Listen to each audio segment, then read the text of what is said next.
बिस्मिल्लाहिर्रहमानिर्रहीम अस्सलातु वस्सलामु अलैका या ख़ातमन नबीन। अस्सलामु अलैकुम स्टूडेंट्स। ENG 201 के असाइनमेंट फर्स्ट है। पहली बात तो आपने इस बात पे फोकस करना, 20 मार्क्स की असाइनमेंट है, means it carry weightage for your grading. Okay, अच्छा इंस्ट्रक्शंस देखते हैं। अपलोड योर असाइनमेंट, ये MS फॉर्मेट में, ये तो आपको पता है, आप सीनियर हो गए हैं। अच्छा ये बात है ना, assignment would be zoomed in at 100%। तो ये मैंने MS वर्ड ओपन किया है जिसमें आपके असाइनमेंट ओपन है, ठीक है। आप ये देखें, ये राइट साइड पे नीचे ये लिखा हुआ है ना 177%, मीन्स ये अभी जो मैंने इसको जूम किया 177% है। अब इसको देखें, मैं इसको जूम आउट करूँगी तो ये क्या हो जाएगा, कम हो जाएगा। ये देखें, ये जूम आउट हो रहा है तो ये कम होता जा रहा है। आप अभी भी ये 140% है जूम, ये देखें आपको नज़र आ रहा है ना, ये राइट साइड पर नीचे। तो आपको क्या करना है, इसको 100 पे लेके जाना है। असाइनमेंट जो आप बनाएंगे उसको 100 पे आपने ये 100 पे आ गया, 100 पे आपने जूम रखना है, ठीक है। ये मैं आपको थोड़ा सा करके जूम इन करके आपको समझा रही हूँ, लेकिन आपने जो असाइनमेंट प्रिपेयर करनी है वो आपने 100 पे रखना है। समझ आ गई आपको इस वाले पॉइंट की। नेक्स्ट, प्लेजरिज्म नहीं होनी चाहिए, और ये वही सारी बातें जो आपके पहले होती थी। न्यू टाइम्स रोमन में होनी चाहिए, और उसके बाद फॉन्ट साइज इसका 12 होना चाहिए, ये वाला, ठीक है।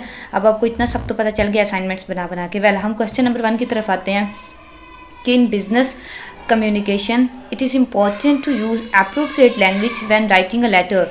कि बिज़नेस कम्युनिकेशन में हमने लेक्चर्स लिए हुए हैं, पढ़े हैं हमने लेक्चर्स सारे, है ना। आपने सारे लेक्चर्स होप सो अच्छे बच्चों की तरह अटेंड किए होंगे, तो आपके कंसेप्ट क्लियर हैं कि जो बिज़नेस कम्युनिकेशन होती क्या है। और बिज़नेस कम्युनिकेशन में वो कह रहा है, जब आप लेटर राइट कर रहे होते हैं, किसी को ख़त लिख रहे होते हैं, मतलब अपने मैनेजर को या ऑफिसर, किसी भी ऑफिसर को आप जब फॉर्मल राइटिंग में, बिजनेस राइटिंग में लेटर राइट कर रहे होते हैं, तो क्या करते हैं, अप्रोप्रिएट लैंग्वेज यूज़ करते हैं।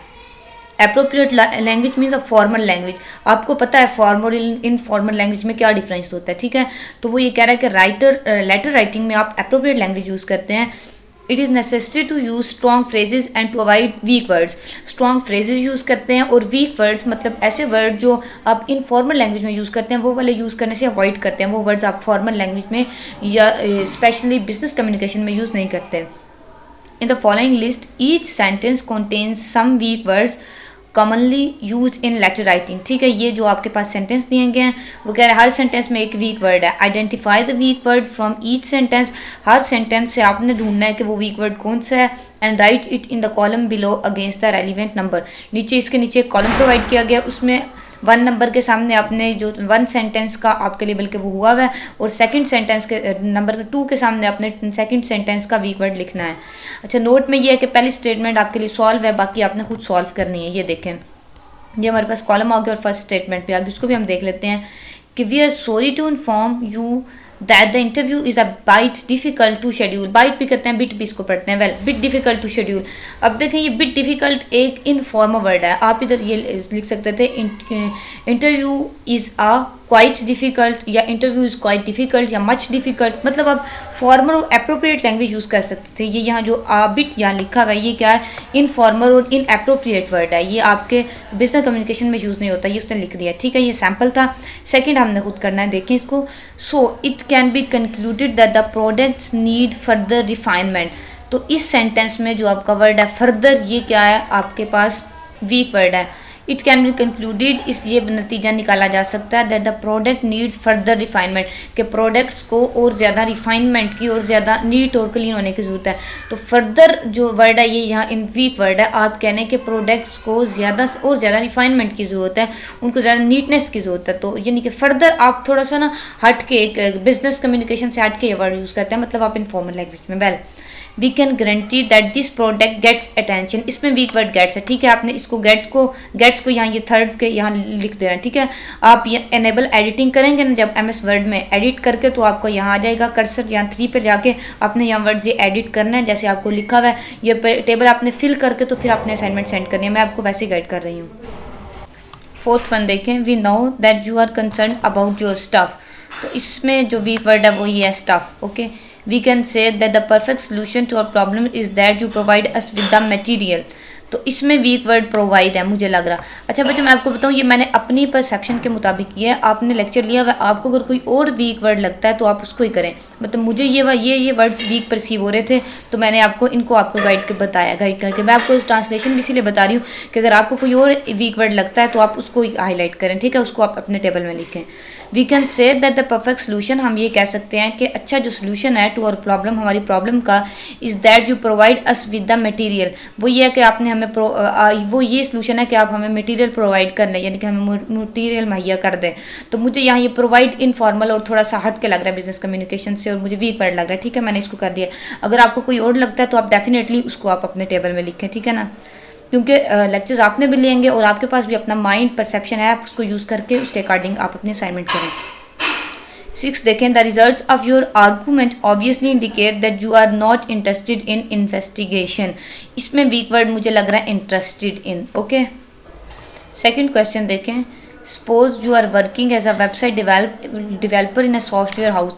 आप एक सॉफ्टवेयर हाउस में काम कर रहे हैं एज अ वेबसाइट डिवेलपर, यानी कि आपका क्या काम है, वेबसाइट्स बनाना, वेबसाइट्स को डिवेलप करना। एक सॉफ्टवेयर हाउस में आप काम करते हैं और आपका काम ये है, ठीक है, वेबसाइट डिवेलप करना, बनाना। एरोटेक इस सॉफ्टवेयर हाउस का नाम है जिसमें आप काम कर रहे हैं, ठीक है, as a website developer. and you want to develop a new website for online teaching for Egerton school system. Egleton school system के लिए आपको ऑनलाइन, क्योंकि आपको पता है कोविड-19 की वजह से ऑनलाइन क्लासेस होती हैं, ऑनलाइन टीचिंग के लिए, ऑनलाइन एजुकेशन सिस्टम के लिए आपको इस स्कूल के लिए एक नई वेबसाइट डिवेलप करनी है, ठीक है। आप ये सोच रहे हैं कि आप ऐसा करें तो उस इंस्टीट्यूशन के लिए, स्कूल के लिए बेहतर होगा, उसको ऑनलाइन एजुकेशन सिस्टम ज़्यादा अच्छा होगा वेबसाइट डिज़ाइन करने से। Keeping in view the general structure mention below, ये वाला स्ट्रक्चर जो आपको दिया गया, इंट्रोडक्शन, बॉडी, कंक्लूजन, ये आपको पता है, ये सारी चीज़ें हमने पहले सेमेस्टर में बहुत अच्छे से कवर की हैं। तो इनके मुताबिक हमने उसमें भी प्रैक्टिस की, असाइनमेंट्स की थी अपनी। अब भी इनके मुताबिक आपने एक लिखना है। आपने क्या लिखना है, प्रपोजल एक लिखना है, क्योंकि बिजनेस कम्युनिकेशन है, उसके रिगार्डिंग आपने एक प्रपोजल लिखना है। प्रपोजल का जो स्ट्रक्चर होना चाहिए वो यही होना चाहिए, इंट्रोडक्टिव पैराग्राफ, बॉडी और कंक्लूडिव पैराग्राफ, ठीक है। प्रपोजल आपने लिखना है। प्रपोजल किसको लिखना है, to the managing director of your software house. अपने सॉफ्टवेयर हाउस का जो मैनेजिंग डायरेक्टर है उसको आपने प्रपोजल लिखना है कि आप इस स्कूल सिस्टम के लिए सॉफ्टवेयर एक वेबसाइट डेवलप करें। ओके, यानी कि आपके सॉफ्टवेयर हाउस का जो मैनेजिंग डायरेक्टर है उसको आपने, क्योंकि एक सॉफ्टवेयर हाउस भी एक बिजनेस है ना, कि आप उसमें software as a website developer काम कर रहे हैं, तो मैनेजिंग डायरेक्टर डेफिनेटली आपसे सुपीरियर, आपका बॉस है, तो आपने उसको ये प्रपोजल लिखना है, प्रपोज करना है उसको कि आप इस स्कूल के लिए आप एक वेबसाइट डिज़ाइन करें, तो आपके लिए वो किस तरह बेनिफिशियल हो सकते हैं, या आप इसमें क्या करेंगे, आपके लिए फ़ायदा क्या है, सारा कुछ वगैरह वगैरह, ठीक है। तो इसके लिए मैंने आपके लिए एक तैयार किया है फॉर्मेट, आप उसको देखें। तो अगेन वही बात कहूँगी आपसे कि आपने कॉपी इसको बिल्कुल भी नहीं करना और आपने इसको एज इट इज़ बिल्कुल नहीं लिखना। ये आपके लिए एक डेमो है, आपके लिए एज अ डेमो आप इसको लें और आप खुद से इसको डेवलप करने की कोशिश करें, ठीक है। मैंने इसमें 3 पैराग्राफ्स लिखे हैं, पहला इंट्रोडक्टरी, सेकंड बॉडी है और थर्ड वाला वही कंक्लूजन, जैसे हमें वहाँ फॉर्मेट प्रोवाइड किया गया क्वेश्चन में, वैसे ही मैंने आपको इसको डिज़ाइन किया आपके लिए। देखें इसको। Egleton school system is an institution which provides online education to students. मैंने बताया कि स्कूल से एक इंस्टीट्यूशन है एजुकेशन जो बच्चों को ऑनलाइन एजुकेशन देता है। Online education system should be followed by an official website. आपको होप्स उसकी समझ आ रही होगी, बहुत ईजी मैंने इसको लिखा है आपके लिए। Google Classroom and Zoom Cloud app are not convenient to students because of connectivity issues in rural area. We should facilitate students by providing them video lecture on website. It will be convenient to student to take lecture as per their ease. मैंने ये लिखा है कि Zoom meeting और जो Google Classroom है वो तो जब टीचर ऑनलाइन हो आपने उस वक्त ऑनलाइन होना है, क्लास लेनी है। लेकिन अगर आप वेबसाइट बना लेते हैं, जैसे आपका VU का LMS है, आपको पता है आपके पास लेक्चर हर टाइम अवेलेबल होते हैं, जब भी आपको टाइम मिले, जब भी आपको इजी हो, आपके पास कनेक्शन फुल हो नेट का, तो आप उसको ले सकते हैं। यानी कि वो आपकी एक किस्म की एक LMS आपका एक वेबसाइट है आपके लिए, आपकी ऑनलाइन टीचिंग के लिए, ऑनलाइन लर्निंग के लिए। ऐसे ही इस स्कूल के लिए भी हम ऑनलाइन वेबसाइट बनाएंगे, क्योंकि गूगल क्लासरूम, जूम मीटिंग तो कन्वीनियंट नहीं है, क्योंकि रूरल एरियाज में नेटवर्क प्रॉब्लम होता है। जब टीचर ऑनलाइन होता है, वो लेक्चर डिलीवर करता है, तो ना तो वहाँ रिकॉर्ड हो सकता है, ना स्टूडेंट्स कुछ और कर सकते हैं, मतलब उनके लिए प्रॉब्लम है। और दूसरी बात, ये तो मैंने उसको वैसे बताया डायरेक्टर को, मेन बात मैंने ये की कि it will generate revenue as well as फेमिसिटी फॉर आवर सॉफ्टवेयर हाउस, कि हमारा सॉफ्टवेयर हाउस जो है उसके लिए रेवेन्यू भी जनरेट होगा। ज़ाहिर है हम किसी स्कूल के लिए वेबसाइट डेवलप करेंगे तो डेफिनेटली वो हमें पे करेंगे उसके लिए। दूसरी बात, अगर वो हमारी वेबसाइट अच्छी होती है तो हमारा जो सॉफ्टवेयर हाउस है वो फेमस भी होगा, उसकी फेमसिटी यानी कि उसकी मशहूरियत में भी, उसकी तशहीर में भी इजाफा होगा। हमारा सॉफ्टवेयर हाउस है यानी कि डेफिनेटली वो हमारा बिजनेस ग्रो करेगा। तो वो लास्ट में मैंने ये लिखा है इंट्रोडक्टरी पैराग्राफ की लास्ट स्टेटमेंट जी मैंने दी है कि मैं आपको as a software developer Aerotech में ये प्रपोज करता हूँ कि आप इस स्कूल के लिए एक वेबसाइट डिज़ाइन करें। ठीक है, बॉडी में ये लिखा है कि जो हमने उस वेबसाइट में करना है सारी बात, we will make a website for your school, इधर जो स्कूल है ना फॉर आप लिखें एग्लेटन स्कूल सिस्टम। ठीक है, ये योर इधर गलत हो गया, आप यहाँ लिखें we will make a website for Egleton school system, बल्कि आपने इसको एज इट इज़ लिखना ही नहीं है, आपने तो इस तरह का लिखना है ना, तो आप इसको कॉपी ना करें। ओके, अच्छा, by which the students teachers and administrators are facilitated, सबको हम सहूलत मुहैया करेंगे, टीचर्स को, स्टूडेंट्स को, एडमिनिस्ट्रेटिव स्टाफ को, सबको।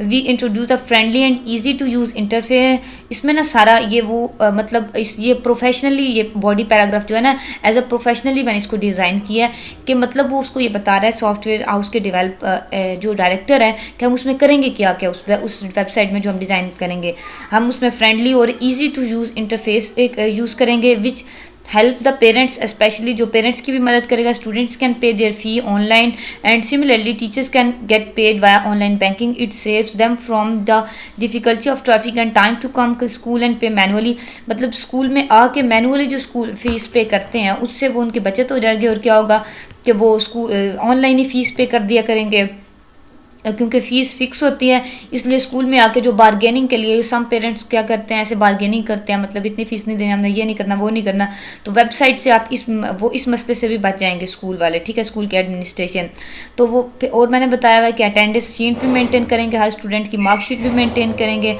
और parents can use the performance of their children, parents can see the performance of their children easily by saying the analytics of each student after logging into his or her account, mean her student का account login करके उसके parents जो हैं उसका analytics, उसके grading और उसकी performance check कर सकेंगे।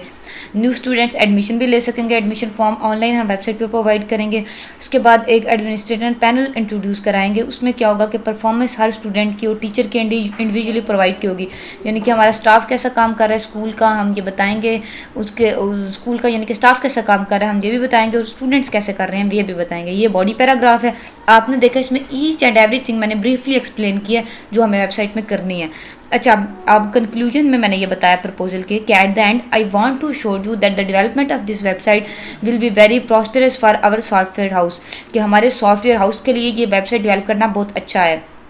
क्यों? क्योंकि इन pandemic era of COVID-19 all schools and educational institution are providing with online teaching, क्योंकि इस डिजीज़ में सारे स्कूल्स और education institution online teaching method को अडॉप्ट कर रहे हैं, तो website will help the institution in online teaching.